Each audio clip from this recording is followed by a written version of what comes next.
WWH के president, vice president, उनकी team के कुछ लोग, आरएन, इंस्पेक्टर अंगद, सब घर के बाहर खड़े थे और सोच रहे थे कि घर के अंदर हो क्या रहा होगा आखिर, और सब परेशान थे।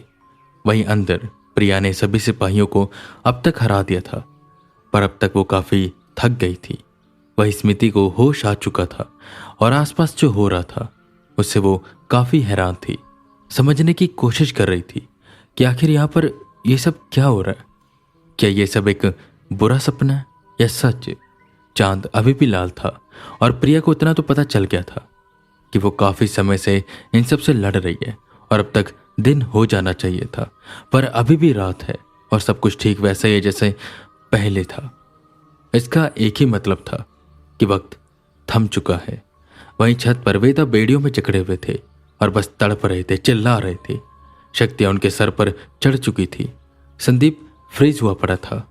बस ये समझ नहीं आ रहा था कि ये किया किसने, क्योंकि जैसे प्रेसिडेंट बता रहे थे अंदर वो नेगेटिव पावर जब तक पॉजिटिविटी को खत्म नहीं करते कि पूर्ण रूप से, तब तक ये घेरा टूटेगा नहीं। पर अंदर चीजें काफी अलग थी। वेदा तो बेड़ियों में जकड़े जा चुके थे, पर संदीप जम सा गया था। वो चाहता तो वेदा को कब का मार देता, पर वहीं घर के बाकी सभी सदस्य बिल्कुल हैरान खोए हुए से थे। ये सब हुआ क्या, वो बाहर कैसे जाएंगे, कोई कुछ भी समझ नहीं पा रहा था। आर्यन यहां वहां बस टहल रहा था। काफी चिंता थी उसे। अंदर जाने का वो रास्ता ढूंढ रहा था। वहीं इंस्पेक्टर अंगद अपनी बुलेट को डबल स्टैंड पर लगाकर उसके ऊपर बैठे हुए थे और बस सोच रहे थे कि क्या जो ये प्रेसिडेंट ने बताया है ये सब सच होगा या बस ऐसी हवा में की गई बात। पर जो वो देख पा रहे थे वो भी झूठ नहीं था। सर, कुछ करना होगा। अंदर पता नहीं क्या हो रहा है। सर के पास ताकत तो आ गई है पर वो इतनी भी नहीं है, मतलब है पर नहीं। मुझे कुछ समझ नहीं आ रहा। बस अंदर क्या हो रहा है मैं सोच सोच कर घबरा रहा हूं। मेरा दिल बैठा जा रहा है।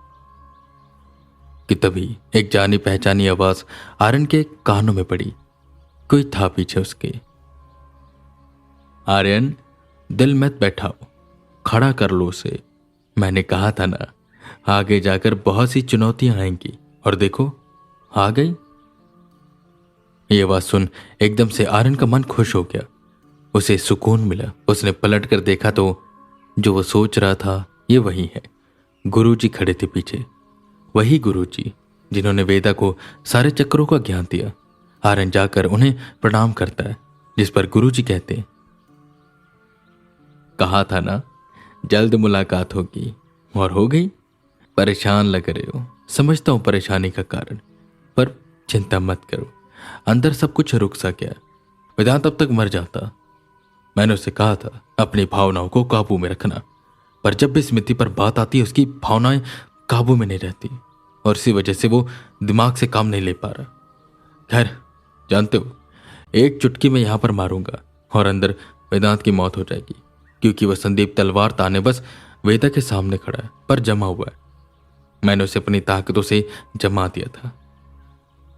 ये सब प्रेसिडेंट भी हैरान होते हुए सुन रहे थे और अंकित भी, पर आर्यन उनकी शक्तियों से वाकिफ था।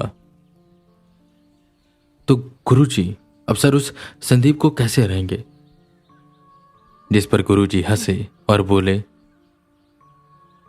उसका काम है मृग मित्र सुर को हराना। अभी वो सब कुछ ढंग से सीखा नहीं है। जब तक अपनी भावनाओं को काबू नहीं कर पाएगा किसी को नहीं हरा पाएगा। कंधे पर टांगा उन्होंने एक झोला उतारा और जमीन पर रखा। ये क्या गुरुजी? आर्यन ने पूछा, जिस पर उस झोले को खोलते हुए वो बोले, वही जिसे तुम उठा नहीं पाए थे। मैंने कहा था ना, बहुत जल्द इसका उपयोग करने वाला हूं मैं। तुम्हें लगा होगा मृग मित्रासुर के लिए, पर नहीं, आज के लिए यह समय सही है। उस झोले के अंदर उनका वही पुश्तैनी अस्त्र था जिसे हर कोई उठा नहीं सकता था। अंगद आगे आया और उसने वो अस्त्र देखा। आर्यन, तुम इसे नहीं उठा पाए थे? इतने कमजोर हो क्या तुम?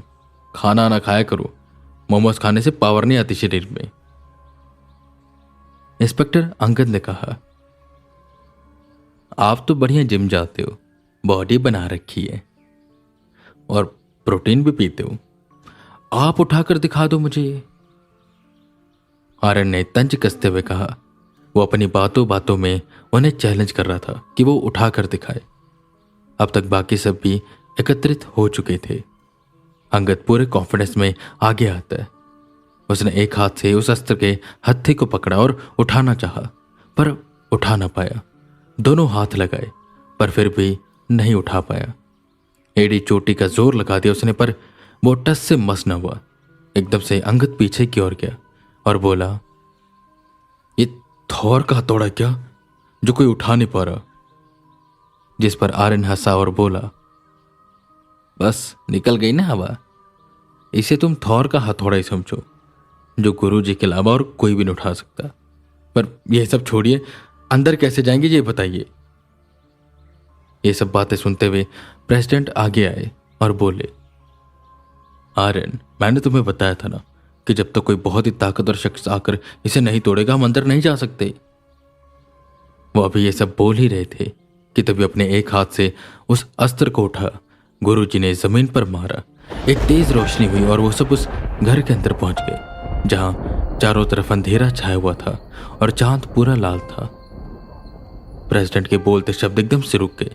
ये सब देख सब घबरा चुके थे।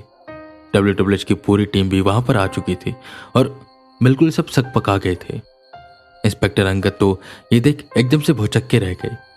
उन्हें कुछ भी समझ नहीं आ रहा था कि ये क्या हुआ।